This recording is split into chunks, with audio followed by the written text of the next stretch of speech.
गंवार जिठानी modern देवरानी। अर्पिता की शादी राकेश से तय होती है, जो एक सरकारी नौकरी करता था। अरे चाची, अर्पिता इतनी सुंदर, पढ़ी लिखी और मॉडर्न लड़की है, फिर कहाँ आप इसकी शादी ऐसे घर में कर रही हैं? अरे लड़का सरकारी नौकरी करता है, इंजीनियर है, खूब कमाता है, खूब मेहनत की है लड़के ने इस नौकरी के लिए। अर्पिता भी राकेश को पसंद नहीं करती थी, लेकिन पिता ने हाँ कर दिया तो शादी के लिए मन मारकर तैयारी कर रही थी। हाँ माँ, चाची ठीक ही तो कह रही हैं। पता है मेरी सहेलियों के पति कितने मॉडर्न हैं। अरे देख बेटा, तू मॉडर्न है ना, वो पढ़ने लिखने वाला गांव का होनहार लड़का है, तू जैसा रखेगी रहेगा। अब तक कोई उसकी केयर करने वाला नहीं था, है तो सिर्फ एक भाई भाभी, और माँ पिता तो गांव में ही रहते हैं। अर्पिता का मुंह बन जाता है। वो पिता के फोन से राकेश का नंबर लेकर उसे मिलने के लिए बुलाती है। आज तो मैं उसे साफ साफ मना कर दूंगी, मुझे नहीं करनी शादी। शक्ल देखी है ना, कपड़े पहनने का तरीका है ना बोलने का। अर्पिता राकेश से मिलने जाती है। अब क्या हो गया, आपने मुझे अर्जेंट मिलने को बुलाया, सब ठीक तो है ना? हाँ सब ठीक है, पर मैं आपसे कुछ कहना चाहती हूँ। आप ना इस शादी से मना कर दे। राकेश की आंखें अर्पिता की इस बात से लाल हो जाती है। वो रोंधे गले से कहता है, लेकिन शादी की सारी तैयारियां हो गई हैं। मैंने आपके साथ एक अच्छे भविष्य का सपना भी देख लिया है। ऐसा मत करिए प्लीज। माँ पिता के अलावा मैंने किसी को दिल से अपना माना है तो वो आप ही है। देखिए, मुझे आपसे कोई समस्या नहीं है, लेकिन आप मेरे जैसे नहीं हैं। मैं मॉडर्न लड़की और आप। मैं आपसे वादा करता हूँ, जब तक आपके लायक नहीं बन जाता मैं कभी आपसे बीवी का हक नहीं मांगूंगा। अर्पिता राकेश का प्यार देखकर पिघल जाती है और शादी के लिए हाँ कर देती है। दोनों की शादी हो जाती है, लेकिन शादी के बाद राकेश की भाभी, जो कि पूरी की पूरी देहाती थी। ए राकेश, उठ, जब पानी भर कर ला, और तेरी बीवी को बोल के चूल्हा लगा दिया है, रोटी बना ले। क्या है ये सब, और तुम्हारी भाभी इस तरह चिल्ला क्यों रही है? अब क्या करूं, भाभी ही खाना बनाती है और मुझे पढ़ने के लिए इस घर में रखा, तो मैं घर का सारा काम कर देता हूँ। अब तुम आ गई हो, अपने तरीके से देख लो। ये मकान तो तुम्हारे पापा ने बनवाया था ना, शहर में, ताकि बेटा पढ़ाई कर सके।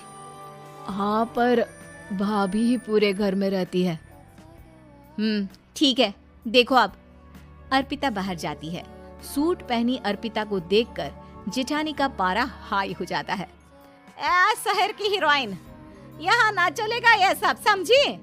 साड़ी पहनो, साड़ी। वो नारंगी वाली निकाले हैं तुम्हारे लिए, जिसमें हरे रंग का फूल बना है, और सीधे पहुंचो रसोई में। मेरे आगे नहीं चलेगा ये सूट बूट का नाटक, समझी? देखिए भाभी, आप बड़ी हैं, आपने राकेश की पढ़ाई में मदद की, लेकिन ये मकान इनके पिताजी का है, तो मैं अपना पोर्शन अलग कर रही हूँ। मैं आज से आपके साथ नहीं रहूंगी। जेठानी का तो मानो पारा ही हाई हो जाता है। और ऐसा कैसे नहीं रहेगी? हाँ, और कौन बोला कि राकेश अलग हो जाएगा? वो अपने भाई के बिना नहीं रहता। आज देखिए तो, देखिए कल के आई छोरी क्या बोल रही है। राकेश के साथ बात हो गई है, मैंने ऊपर का हिस्सा राकेश को दे दिया है, उसकी अपनी जिंदगी शुरू हो रही है, तो अच्छा है ना कि अब रसोई भी अलग हो जाए। अर्पिता राकेश की ओर फक्र से देखती है कि उसने अर्पिता के लिए स्टैंड लिया। अर्पिता बाजार में जाकर सारा रसोई का सामान ले आती है। पिता के दिए सामान से घर सजाती है और अपने तरीके से पूरे घर की सजावट करती है। शाम को राकेश ऑफिस से आता है। कुर्ता पैजामे में राकेश को देखकर, अरे ये क्या पहना है? भाभी सिलती है ना कुर्ता, मैं सारी कमाई भाभी को ही दे देता हूँ। लेकिन अब ना बीवी को देना होगा, क्योंकि भैया भी अच्छी नौकरी करते हैं।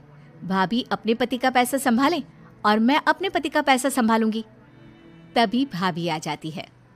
अरे देखो, बहुत हो गया। हाँ, अलग रहने तक तो ठीक था, लेकिन पैसा हम एक फूटी कौड़ी नहीं देंगे।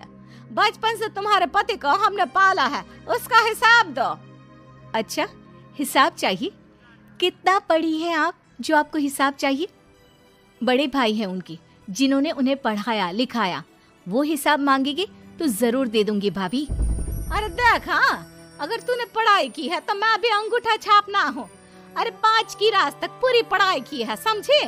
वैसे भी कल इन लोगों के माँ बाबूजी आ रहे हैं गांव से, वही लोग ठिकाने लगाएंगे तुझे। अगले दिन सास ससुर आते हैं, दोनों बहुत ही सीधे लोग। अच्छा किया जो ऊपर के हिस्से में राकेश की गृहस्थी लगा दी। अब दोनों बेटे अपना अपना देख ले। छोटी बहू कहाँ है? अरे बहुत ही चालाक है माँ जी, ऐसी जबान चलाती है जैसे दर्जी कैंची चलाता है। वैसे बहू तुम भी कम नहीं थी। और सुनाओ। तभी छोटी बहू सास ससुर के पैर छूकर उन लोगों को चाय और नाश्ता देती है। माँ जी, आप थक गई होंगी, मैं खाना लगा देती हूँ, ऊपर आ जाइए चाय पीकर। अरे बस बस, यही रहेंगे वो, क्योंकि बड़ी बहू मैं हूँ। हमेशा से इनके माँ बाबूजी मेरे पास ही आए हैं। चलिए माँ जी, आप ना किचन में खाना बनाइए, मैं जरा बाजार होकर आती हूँ और फिर साथ में खाना खाते हैं। जेठानी बाजार निकल जाती है और सास ससुर बेचारे घर